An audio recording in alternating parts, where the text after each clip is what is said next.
to the Ladies Car Care Talk Show. I'm so excited today because I have a very special guest. Her name is Courtney Perna, and I'm just so happy and anxious to hear what her story is. So let me introduce to her. And let me know who you are. Let me tell you, let's start with that. Who you are. Let me tell me a little bit about you.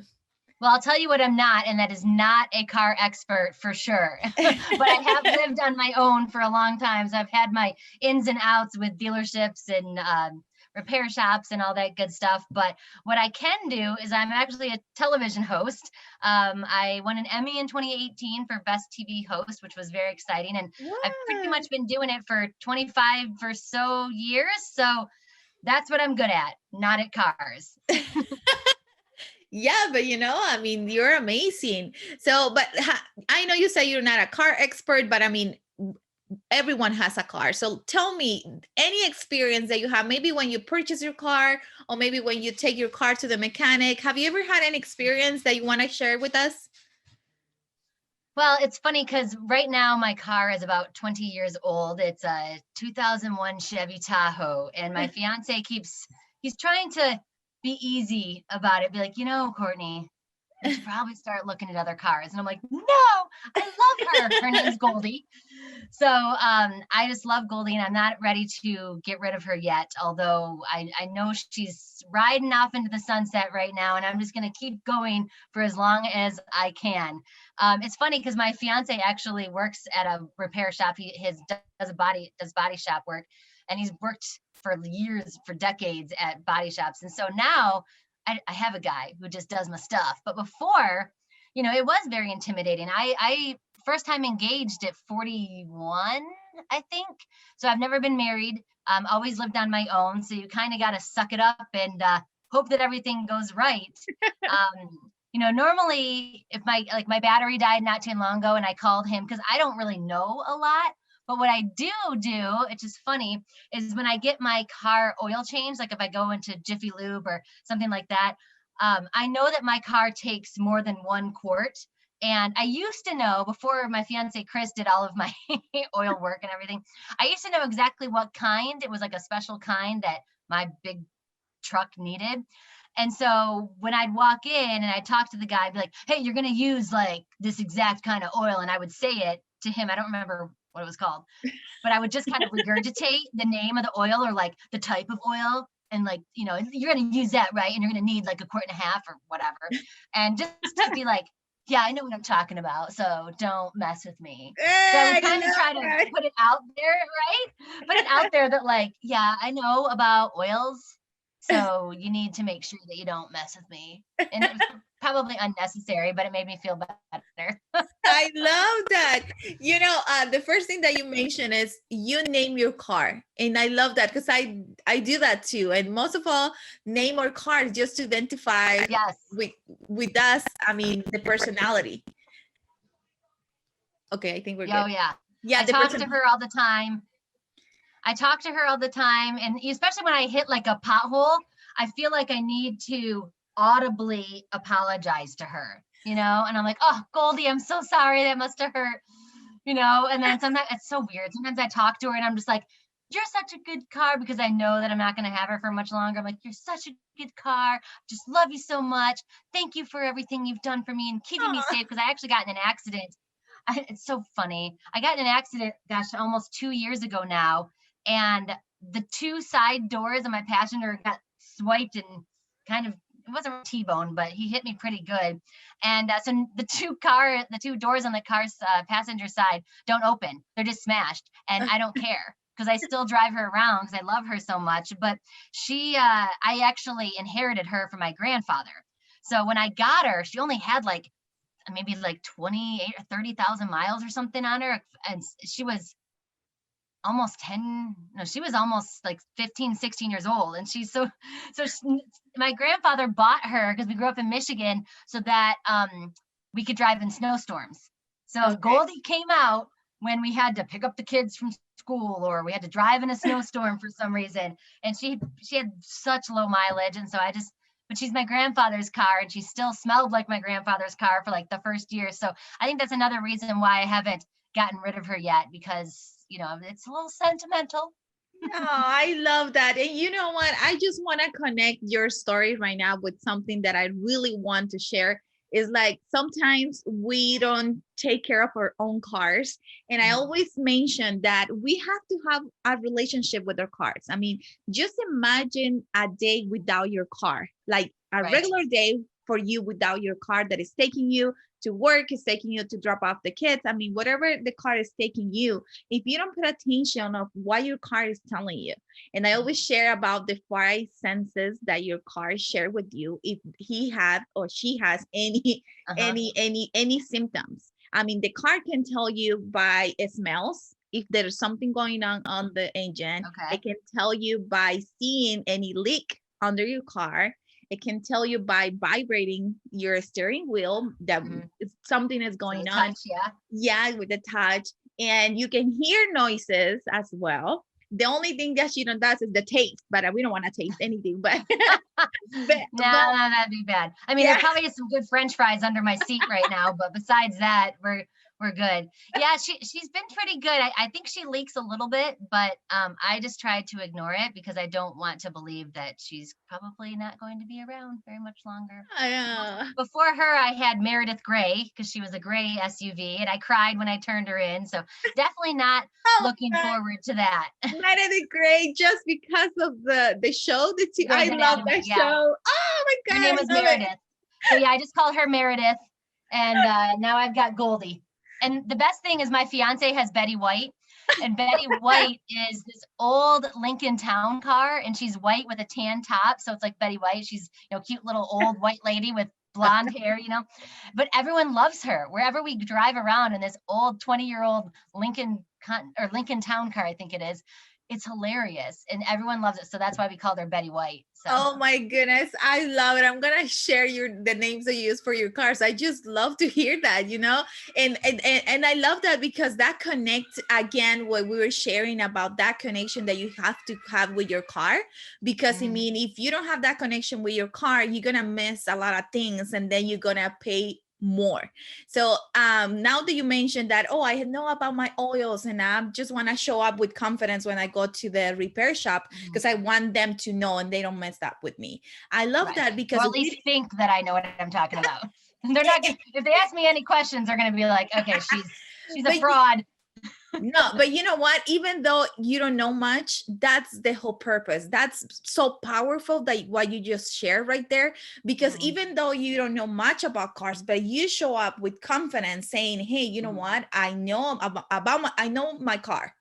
I don't know about Yes. other cars, but I do know my car. I know what it needs and all of that. So they not gonna try to rip you off.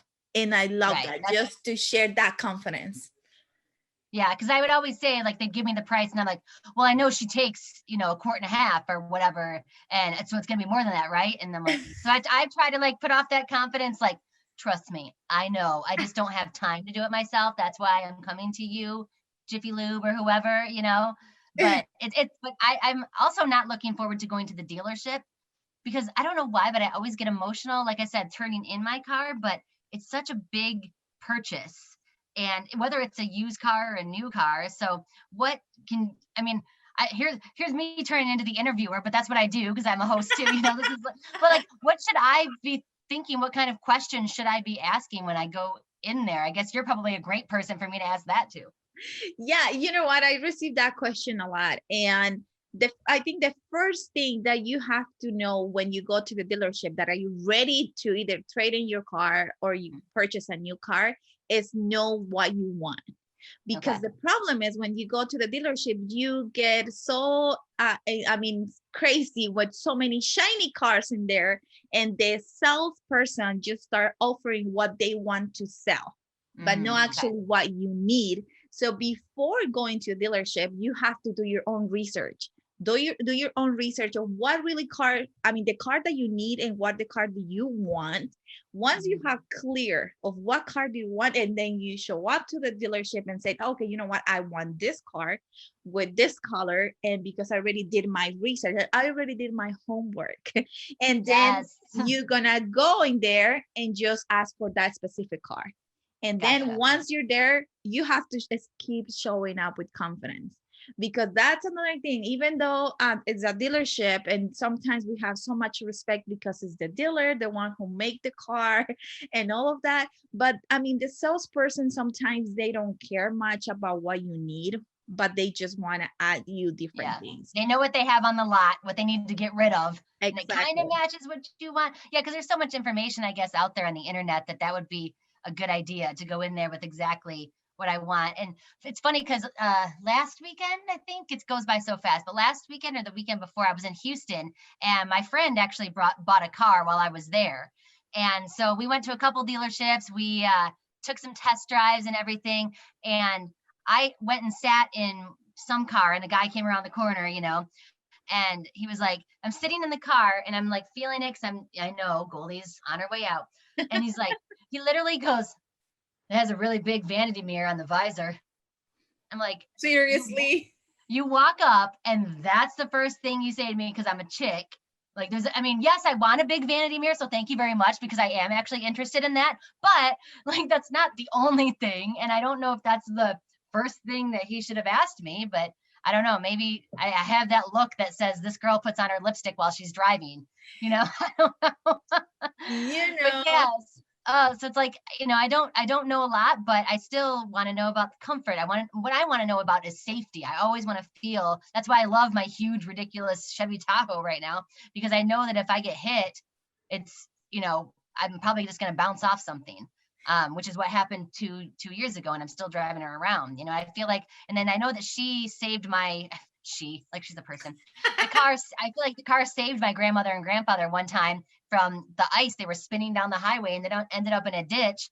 And I feel like, you know, Goldie probably protected them because she's so big and strong and heavy, you know? So yeah, that's what I want to know about. But he took one look at me and thought, this girl needs to know about the vanity mirror. Oh no. You know, that's the huge problem, that they put tag on us. Just because we are women, they believe that we don't know anything about cars and we are not interested on knowing what type of engine the car has. Or, you know, this is the type of, I don't know, tires that this car is going to use. And all those details that if it's a man that come and show up, it will even open the hood and, hey, you know, this is the engine. This is all this that the car has. But yeah, I mean, that's the big issue with salesmen, that they don't even know how to treat women sometimes. And sometimes I think it's just making the right questions when we show up on dealerships. You have to do your homework regarding not just what type of car do you want, but let's talk about guarantees. They make a huge deal about it, and sometimes that word just scares me. You just gave me anxiety by just saying that word. Yes. I'm like, I don't know. I'll take them all, or I don't need them. It's a scam. Like, I have no idea. Yeah, you know, this is the problem with warranties, that a lot of times they offer so many type of warranties that make people confused. And sometimes when people choose, let's say, X warranty, and they have an issue later on with their cars, they show up on the dealership and say, hey, you know what, I have this issue with my car. And they're like, oh no, this type of warranty did just cover electric stuff in your car, but doesn't cover this part. But they don't explain you that once you are buying the car. So you have to make sure to read. I know it's boring, but you have to read warranties, because warranties, they separate them and just parts, this part of the car, just electric, just a transmission. And I mean, it's a way that they do things, but that's why we have to be aware of what they're offering. Like, whatever car you're interested in, should you look up like common problems and then make sure that the warranty that you do get covers that common problem and things like that? Okay. Yes, that's the best thing to do, because there's a lot of issues in different cars, and that's why there's some different forums out there that you can common issues on I don't know, 2010 X car, and you will show up those issues. So you have to make sure that that's covered for the guarantees and all that. I mean, that's a really deep conversation regarding that, but that's why we do different blogs, and even in our Facebook community we add so much information just because we need Yeah. to be educated when it comes to this information. But because I mean, I hear so many awful stories, oh my Yeah. goodness, from my customers at the shop. I'm like so exhausted. I'm like, please, I mean, just do your research before. And sometimes, reading the reviews for the dealerships. I mean, they're good dealerships, but there are Right. really bad ones too. So just do a quick check on the reviews that it's on either Yelp, Google, and make sure to read the reviews. How are the salespeople in there? And maybe they're really good people, maybe they're not, and people is just sharing their experience. Yeah, that's interesting. And I think you're right. Like if you show up, even with 3 good questions, then I think that someone who might not know whether or not you know what you're talking about, at least you have these good questions and they're like, oh, okay, well, this woman is, asking the right things, like she's pretty serious, because there are really good salesmen, there are really bad salesmen and saleswomen and things like that. So it kind of just depends. And if you are asking the right questions and at least asking some questions, at least has an engaging conversation, and hopefully they're more likely to help you out and help you ask the right questions as well, because Exactly. I think they should be asking you, like, how do you drive, not what do you want to drive, but like, how do you drive? Are you running errands all day? Do you just make one long trip? Do you go to, I'm in Vegas right now, do you go to LA twice a week? I think that's one of the questions that you should be asking. They should be asking you, how do you drive your car? Do you live in it like I do? Is there like a closet in the back with clothes hanging everywhere? But like, how do you drive? I think that's probably a big issue, and not issue, but like that is a big concern, and what you should really be looking at cars for, how you drive. Yeah, and actually that's why you have to do your own research of what type of car is good for you, depending on how to drive, what are the condition of the weather where you're going to use the car. Do you drive a lot to different places, or you just drive locally? I mean, that's all those things is you have to know before going to dealership, so that way I want this car because are the activities that I do. So that's a perfect thing to do. So I love that you mentioned that. But tell me, I noticed that you're a very strong woman of confidence, and I can see it. I love that.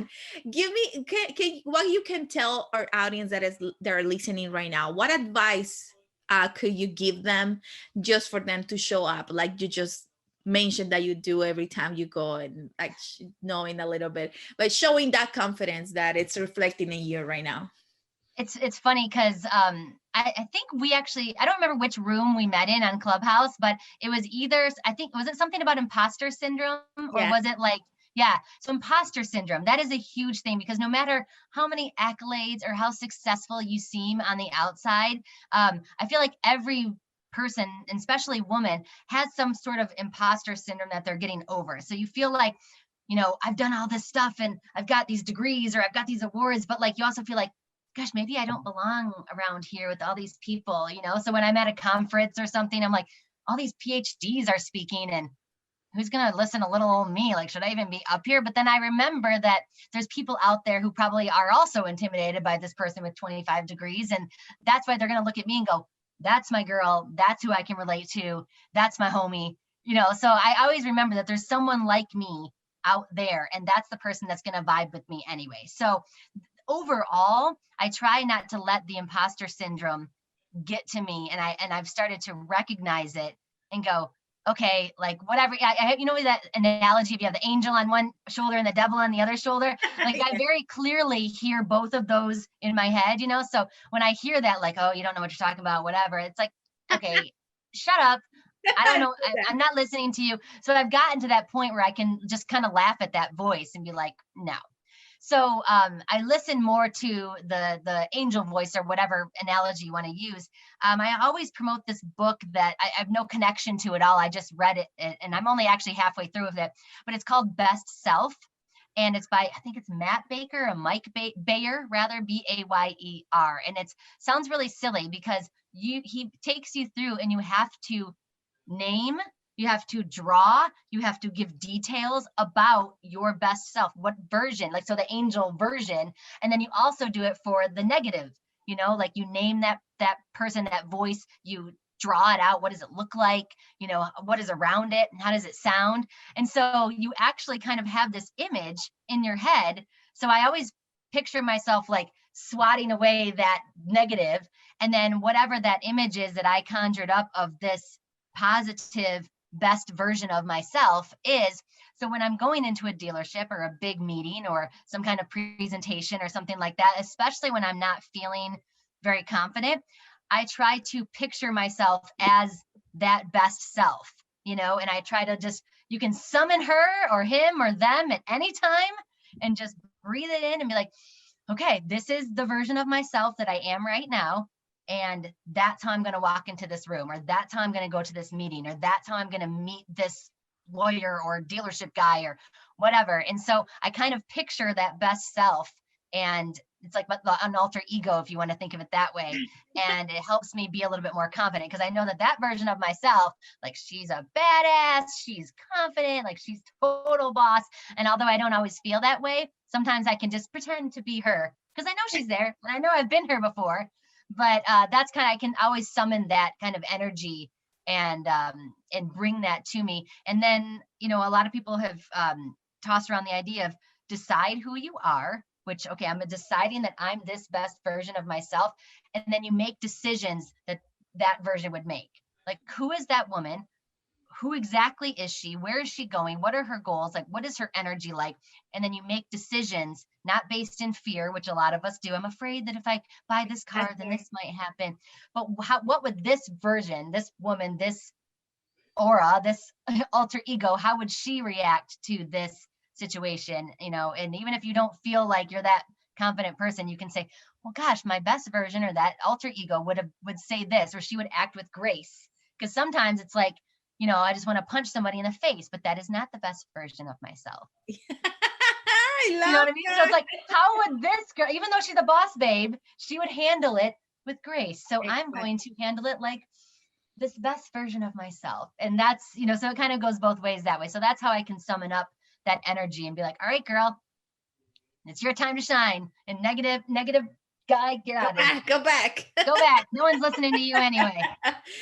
I love what you're saying. And I'm going to go and find out that book. I really want to read it. But, it's silly because you literally have to draw it out. And my drawings are terrible. But I know what I mean. She literally, like, my girl has like angel wings and she's got boxing gloves. And I love that. She's awesome. Yeah, she's awesome. And one of the things that I just want to mention when you were saying that, I was just imagining this, as women, we have this instinct that even men don't have. And sometimes we try to ignore it.